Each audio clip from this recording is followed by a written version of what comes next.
নমস্কার বন্ধুরা, চৈতালি হেসেলে আপনাদের সবাইকে অভিনন্দন। আজ আমি ইয়াকনে পোলাওয়ের রেসিপিটা নিয়ে এসেছি। কিভাবে তৈরি করছি তাহলে আসুন দেখে নিই। এখানে আমি 500 গ্রাম চিকেন নিয়েছি। চিকেনটাকে খুব ভালো করে ধুয়ে পরিষ্কার করে রেখেছি। এরপরে আমি নেক্সট স্টেপে আসি। এখন আমি একটা বাটি নিয়েছি। বাটির মধ্যে আমি বাসমতি চাল 1 কাপ দিয়ে দিচ্ছি। চালটাকে আমি 2 ঘন্টার জন্য ভিজিয়ে রাখছি। নিয়ে নিলাম। এর মধ্যে প্রথমে চিকেনটাকে দিয়ে দিচ্ছি। এবার এর মধ্যে দিয়ে দেব দুটো মিডিয়াম সাইজের পেঁয়াজকে কেটে রেখেছিলাম, সেই পেঁয়াজ কুচি। এবার দিচ্ছি 1 টেবিল স্পুন গোটা জিরে, 1 টেবিল স্পুন গোটা ধনে, 1 টেবিল স্পুন গোটা মৌরি, 1 টেবিল স্পুন গোটা গোলমরিচ। দিয়ে দেব দুটো তেজপাতা, স্টার আনিস, একটা বড় এলাচ, 5-6টা ছোট এলাচ, দারচিনি 2 ইঞ্চি, লবঙ্গ 8-10টা, স্বাদ মতো নুন, শুকনো লঙ্কা 3-4টে, জলটা এমন ভাবে দেব যেহেতু আমি 1 কাপ চাল নিয়েছি সেই জন্য 2 কাপ জল দেব। এবার কড়াটাকে আমি গ্যাসে বসিয়ে প্রথমে 20 মিনিট খুব ভালোভাবে ফুটিয়ে নিচ্ছি। দেখুন জলটা খুব ভালোভাবে ফুটছে। এই অবস্থা আমি এর মধ্যে দিয়ে দিচ্ছি 2 ইঞ্চি আদা আর 5টা রসুনের কোয়া। এবার সব শুদ্ধ আমি ভালোভাবে ফুটিয়ে নিচ্ছি। ফুটিয়ে নেওয়ার সময় আঁচটা আমি হাই ফ্লেমে রাখছি, রেখে ঢাকা দিয়ে আমি মিনিট 25 খুব ভালোভাবে ফুটিয়ে নেব। 20 মিনিট হয়ে গেছে। এবার আমি ঢাকনাটা খুলে নিচ্ছি।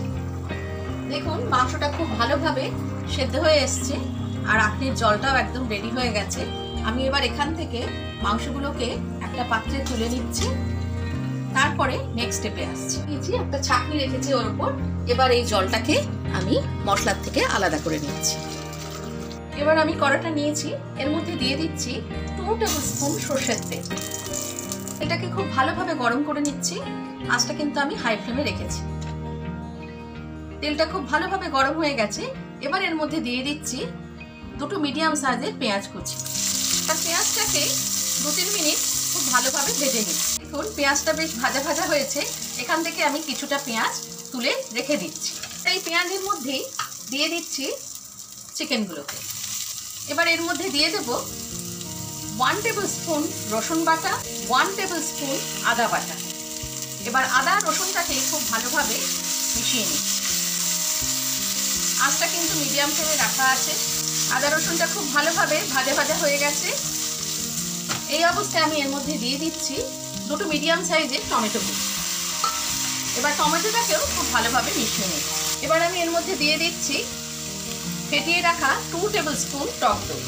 এবার টক দইটাকেও মাংসের সঙ্গে ভালো করে মিশিয়ে মিনিট 7 ধরে এটাকে ভালো করে কষিয়ে নেব। দেখুন মাংসটা খুব সুন্দরভাবে কষানো হয়ে গেছে। এই অবস্থা আমি এর মধ্যে ভিজিয়ে রাখা চালটা দিয়ে দিচ্ছি। এখানে আমি 1 কাপ চাল দিয়েছি, সেই জন্য ইয়াকনের জলটা আমি 2 কাপ করেছি। এবার এই 2 কাপ জল আমি এর মধ্যে দিয়ে দিচ্ছি। চাল আর মাংসটাকে খুব ভালোভাবে মিশিয়ে নিতে হবে। আঁচটা কিন্তু আমি একদম হাই ফ্লেমে করে দিলাম। এই অবস্থায় এর মধ্যে দিয়ে দিচ্ছি ধনেপাতা কুচি, 4টে কাঁচা লঙ্কা। আঁচটা কিন্তু হাই ফ্লেমে করেছি। আর দেব স্বাদ মতো নুন। প্রথমে একটু নুন দিয়েছিলাম, যেহেতু চালটা দিলাম সেহেতু নুনটা ব্যালেন্স করে দিতে হবে। সেটা ব্যালেন্স করে টেস্ট অনুযায়ী দিয়ে দিতে হবে। আঁচটা কিন্তু এবার হাই ফ্লেমে করে দিয়েছি। এবার হাই ফ্লেমে প্রথমে 5 মিনিট খুব ভালোভাবে আমি ফুটিয়ে নিচ্ছি। 5 মিনিট আমি হাই ফ্লেমে রেখে খুব ভালোভাবে ফুটিয়ে নিয়েছি। এবার আমি ঢাকা দিয়ে এটা বন্ধ করে দিচ্ছি আর আঁচটাকে মিডিয়াম ফ্লেমে রেখে 20 মিনিটের জন্য ভাপ হতে দেব। এবার আমি ঢাকনাটা খুলে নিচ্ছি। দেখুন কি সুন্দর তৈরি হয়ে গেছে ইয়াকনে পোলাও। একদম রেডি হয়ে গেছে, একদম ঝরঝরে তৈরি হয়েছে। ঠিক এই রকম তৈরি হবে ইয়াকনে পোলাও। এবার আমি এর মধ্যে ছড়িয়ে দিচ্ছি ভেজে রাখা পেঁয়াজটা। গ্যাসটাকে আমি বন্ধ করে দেব। স্ট্যান্ডিং টাইমের জন্য রেখে তারপরে আমি সার্ভ করব।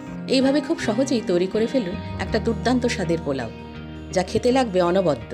আমার আজকের রেসিপিটা যদি আপনাদের ভালো লাগে লাইক করবেন, শেয়ার করবেন, কমেন্ট করবেন, সাবস্ক্রাইব করতে কিন্তু ভুলবেন না। খুব ভালো থাকবেন।